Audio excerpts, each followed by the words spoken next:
జగన్ గారు ఏమని చెప్తున్నారు అంటే ఒక ఎక్స్ మాజీ సీఎంని నన్ను కూడా రానివ్వట్లేదు, అప్పుడే మత రాజకీయాలు చేస్తున్నారు చంద్రబాబు గారు అని చెప్పేసి వ్యాఖ్యానించారు. దాని గురించి మీరేమంటారు? ఆయన కావాలని చేస్తున్నాడు, ఎవరు వద్దనలేదు కదా. ఆయన వాళ్ళ భార్యాభర్తలు పిల్లల కుటుంబ సభ్యులతో ఏమనండి డిక్లరేషన్ సంతకం పెట్టమనండి, దేవుడి మీద నమ్మకంతో వచ్చాను దాన్ని దర్శనం చేసుకుంటే ఎవడన్నా వద్దంటారా? అది నువ్వు చేర్చుకున్నావు, అది నిన్నెవరూ ఇబ్బంది పెట్టేవాళ్ళు కాదు, నువ్వు చేసుకున్నావు, నువ్వు సృష్టించుకున్నావు.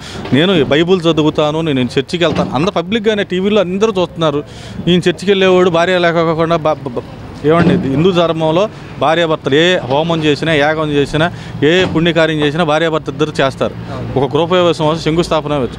అలాంటిది ఈ భార్యాభర్తలు ఎక్కడన్నా పాల్గొన్నారు? ఏ రోజునన్నా ఏ దేవాలయ ప్రతిష్టలోనైనా ఎక్కడైనా కానీ బ్రహ్మోత్సవాల టైంలో కానీ ఏ ముఖ్యమంత్రి అయినా భార్యాభర్తలిద్దరితో వెళ్ళి చేస్తారు? ఏ రోజన్నా చూసామా? వాళ్ళు ఆత్మపరిశీలన చేసుకోవాలి. ఎవరైతే మాట్లాడుతున్నారో తప్పుగా ప్రవర్తిస్తున్నారో తప్పుడు మాట్లాడుతున్నారు.